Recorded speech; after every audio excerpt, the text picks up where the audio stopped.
Hello students, so in previous class we have discussed about the example of the discrimination in schools. So this was the example of the Om Prakash Valmiki. So we have seen that how he have faced the inequalities and discrimination in his school. So the continuation of this topic. So the today, if we see, many of the teachers, they have been making special efforts to ensure equality of students in the school. So nowadays, if we see in the schools, there is no inequality such as which has happened in the olden years, like sitting on the floors. So now the each and every teacher, it will to the all the students, they'll ensure that there should be equality among the students in the school, and they not only encourage the Dalit students to learn, but also they'll ensure their participated in all schools and activities like welcoming the guest and leading players and making speeches in important functions. So now in the schooling system there is no equalities at all. They'll encourage all the students equally, like especially Dalit students also. They'll not only the teachers are they'll make effort to not only to make them learn to the education, but also they'll allow these Dalit students to perform the activities like welcoming the guest and whatever the prayers will be held in the school. So the leading prayers and making the speeches in the important functions. So in all the activities they'll participate. So such the teachers will also ensure that all the children who they should sit and eat the meals together and serve food and water to each other. So the teachers are also they'll make sure that all the peoples they'll not being suffered by the discrimination. So all the children should sit together and they should eat the meals, and they should serve water, food, everything each other. So now such in the schools there is no any inequalities like in the old. So the next topic is the had the caste system always been there? So this is the question. So no, there was a time when there was no caste system. So this whatever the caste system about what we are discussing now. So in the olden the days, it is just came in the between, but it was not in the previous years. It was not there about this caste system.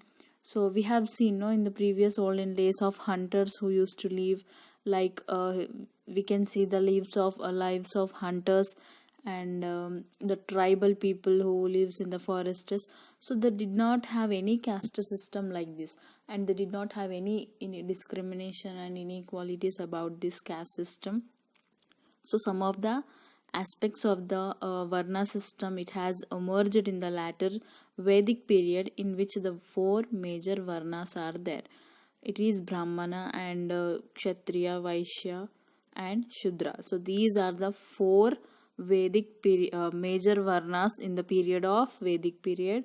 So this later on what happened, the later on many different aspects have been came into existence. Like what are the different aspects is like the untouchability and the restrictions on the marriages, and restrictions on eating together and sitting together, so like this etc. All these things, they these new aspects they have got into existence. It was said that what they have said, what they have decided is that the lower caste people who are there, they should serve and they should obey the higher caste peoples. So it was, so all this it was came into existence in the period of Vedic period only. So these aspects they have emerged, this system, the Varna system, they have emerged in the period of Vedic. And so then these inequalities has started, like untouchabilities and keeping restrictions on the marriages, and also keeping restrictions to eating together, and the people who are related to the who comes under the categories of the lower caste people, they should serve to the upper caste children, and they have to obey their words. So like this at one place it has started, and what these ideas it have spread all over India. including in our Telangana in the times of when the kingdoms, we have already discussed about this in the chapter 11 and chapter 12, right? So in kingdoms, so we can know about this. So as whatever the ideas it have spreaded, then many of the different peoples they have criticized them, and like the thinkers, like we know about the Buddha and Mahavira, Ramanuja and Basava, Kabir, Vemana. So like this, all the poets who are there, poets and people, they have criticized it, and they have also criticized the idea of some people. They have been superior to whom they have, who are been the superior to others by the birth. So, what they have felt that all people, irrespective of their birth or profession, they can perform good deeds and attain the salvation. So, about this, you will read about in the in detail. We will discuss about in the latter chapters. So, what is it in, when it is started about this, the caste discrimination is, it has started. The Varna system, it has emerged in the Vedic period. So it has four major Varnas like the Brahmana, Kshatriya and Vaishya and Shudra. So these are the four major Varnas. So when it started, then the new aspects they have got into existence, like what the untouchability and the eating together, they used to keep the restrictions, and on the marriages also, and the lower caste people and higher caste people discrimination, inequalities, all this used to happen. Then slowly it has spreaded to all over the world, and it has spreaded in our Telangana also. And the people, so many people, they have started criticized these ideas, like as we know the poets of Vemana and the Buddha, Basava, Kabir poet, we all know about this. So all they have restricted about this, and they have criticized about this. The next is the striving for equality. So we have already read about what the establishment of the British rule. So we have discussed it, it means it will, about this we will get in the history. Okay, so that establishment of these British rule, and the beginning of struggle against it. So whatever the struggle for the freedom from the people of British rule, it also included what? It also included the struggle of large group of members who not only fought against the British, but also they have fighted for the equalities also. So these large group of people who are there, what they have not only fighted for the British, against the British, but also they have fighted to get the equalities, and they have to treated more equally with the others as same as others. So whoever the Dalits, women and tribals and peasants who have fighted against the inequalities, so they have only experienced in their lives. So if we come to in the 19th and the 20th century, the several different social reformers who are there, they have fighted to create what? They have fighted to create a new social system based on what? Based on the freedom. It means every person should get their freedom and equalities and brotherhood and human dignity and economic justice. So on these aspects, the many social reformers who are there, who are related to the 19th and 20th century, so they have brought a new aspects on the basis of this system, on the basis on what? Based on the freedom and equalities. Everyone should live with the brotherhood in the society, and also about the human dignity and the economic justice. So they include whom? The, it means the people who are the social reformers are there. They are like the Jyoti Rao and Govindarao Pule and Savitrabai Pule, and the E.V.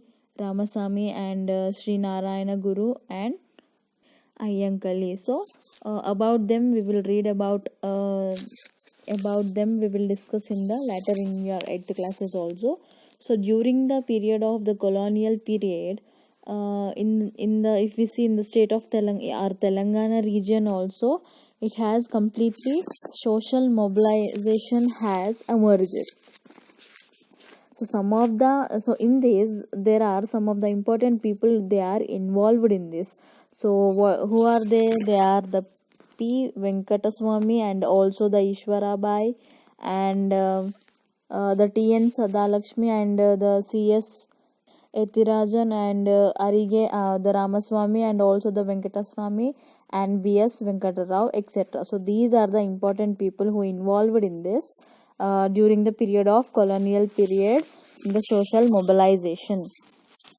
So let us see the struggles of one of them. So in these important people, about one person we will see what are the struggles he faced.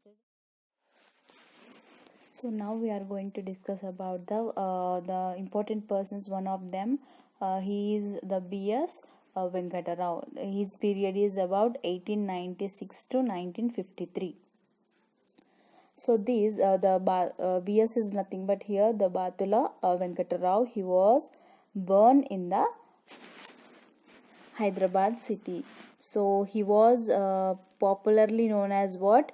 The Rao Sahib. It means many people they used to call him as like the Rao Sahib. So his father, the Batula Sayanna, his father name is, and he was a domestic servant of the European. So his father, the Venkatarao father, he was what he used to do. He was a domestic servant to the European peoples.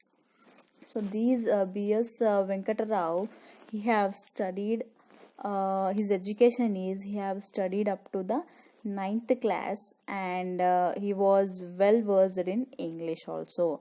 And also he used to know the languages like Urdu and Marathi and Telugu, Persian. So all these languages he used to know very well. And his education is he have studied about up to the ninth class, and he worked as a sculptor in Pune.